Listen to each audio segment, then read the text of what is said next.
नमस्कार विद्यार्थी मित्रांनो, स्टँडर्ड 9 मॅथ्स पार्ट 2 मधील आपण 5th चॅप्टर क्वाड्रिलॅटरल सुरुवात केलेली आहे.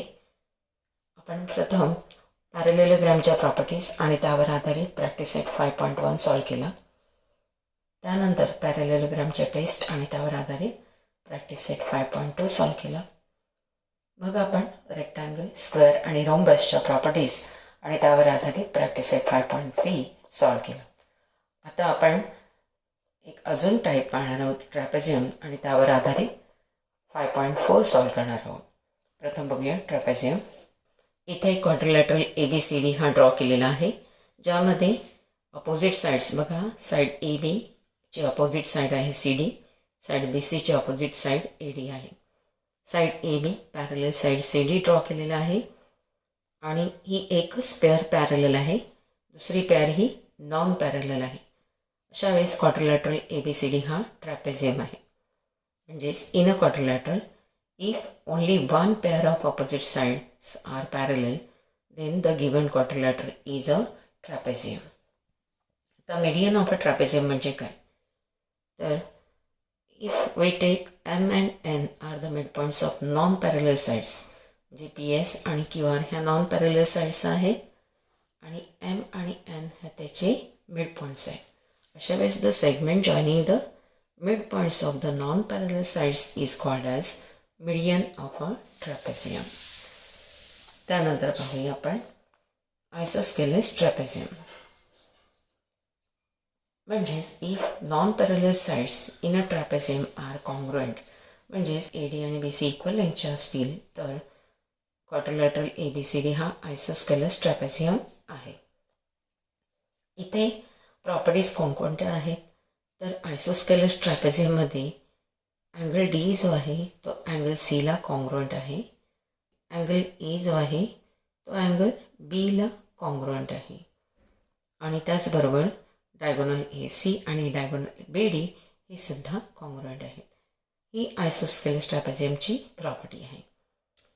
आणि ट्रॅपेझियमची प्रॉपर्टी काय आहे, since AB parallel CD, the interior angles, angle A and angle D, these are the interior angles which are supplemented. म्हणजेच angle A plus angle D 180 degree. Similarly, angle B plus angle C is equal to 180 degree. या प्रॉपर्टीचा वापर करून आपण practice set 5.4 solve करूया. Practice set 5.4 तुम्हाला information दिलेले आहे, त्यावरून आपल्याला डायग्राम ड्रॉ करायचे. आपण क्वाड्रिलॅटरल ट्रॅपेझियम ड्रॉ करायचे. ही नावं आपण नंतर देणार आहोत. The given in quadrilateral IJKL, side IJ parallel side KL, and angle I is equal to 108 degree. Angle K is equal to 53 degree. Then find angle J and angle L. हा IJKL trapezium draw करायचे. IJ आणि LK parallel आहेत, पण I आणि J नेमके कुठे येतील ते पाहण्यासाठी आपल्याला मेजर बघायचं आहे. अँगल आयचा मेजर 108 डिग्री आहे, म्हणजे तो ऑप्टिस अँगल आहे. मग इथे 108 डिग्री लिहून I आपण नाव देणार आहोत. आणि IJ पॅरलल आहे, म्हणजे I नंतर आपल्याला J, K, L ही नावं लिहायची. केचं मेजर 53 डिग्री आहे. आत्ताच आपण पाहिलं की पॅरलल साईड्स आहे ही IL ट्रान्सवर्सल आहे, तेव्हा इंटेरियर अँगल सप्लिमेंटरी असतात. Angle I plus angle L is equal to 180 degree.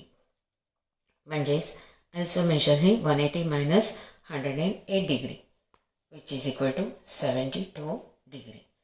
आता आपण बघूया J आणि K. Same property, angle J plus angle K is equal to 180 degree.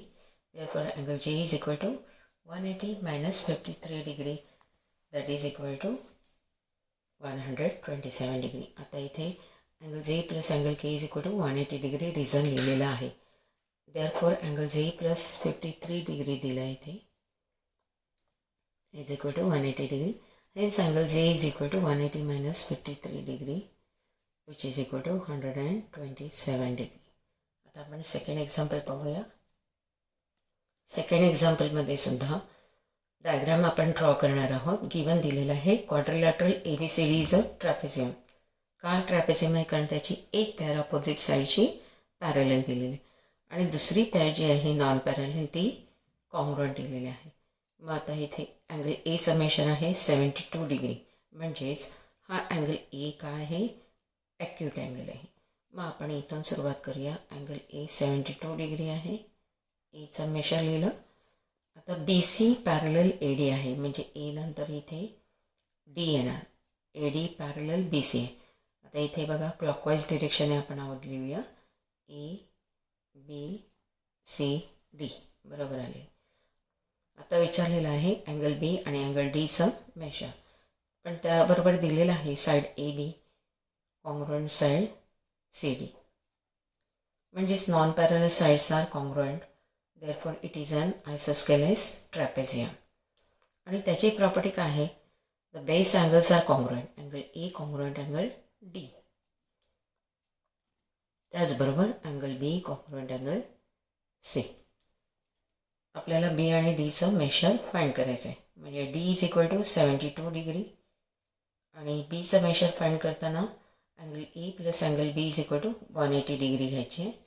म्हणजेच इंटेरियर अँगल सप्लिमेंटरी, म्हणून बीचं मेजर 180 मायनस 72 डिग्री म्हणजेच 108 degree. Angle A plus angle B is equal to 180 degree, interior angle theorem. Angle B लिहायचं आहे. Therefore 72 degree plus angle B is equal to 180. Hence angle B is equal to 180 minus 72 degree, which is equal to 108 degree. Angle B is equal to 108 degree. हा angle आपण find केला. त्यानंतर angle A congruent angle D, base angles of the isosceles trapezium. Angle A congruent angle D, base angles of the isosceles trapezium.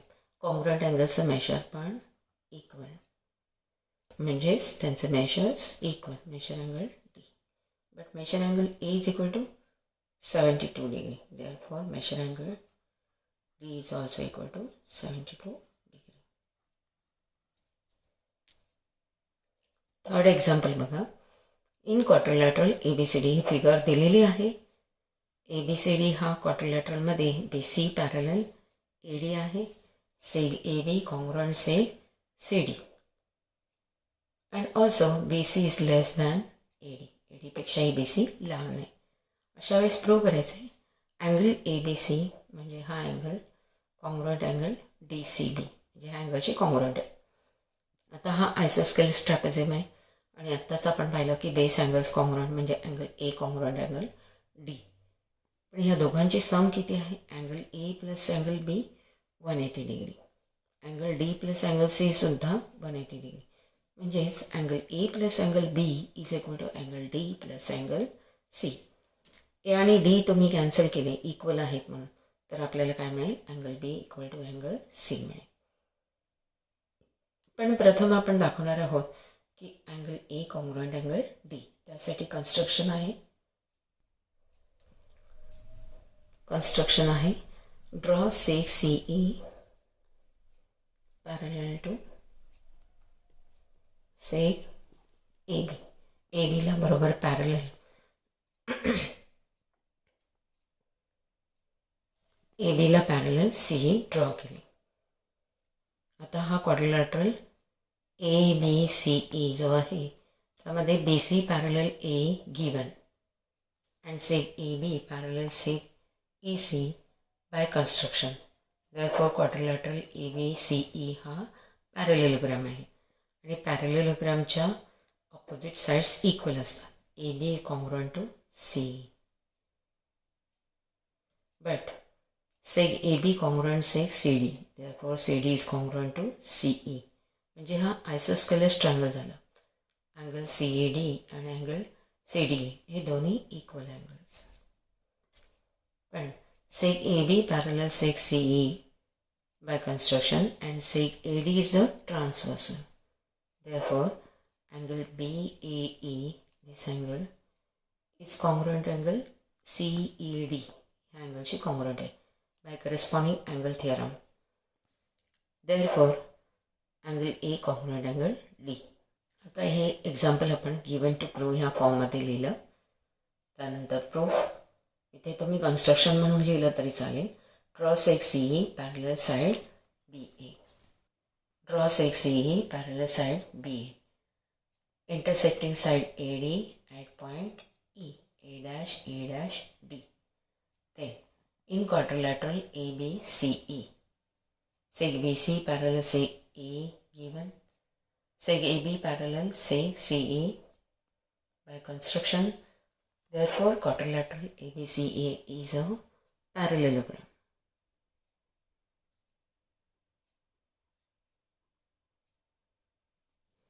Therefore, seg AB, opposite sides are equal. Seg AB congruent seg CE.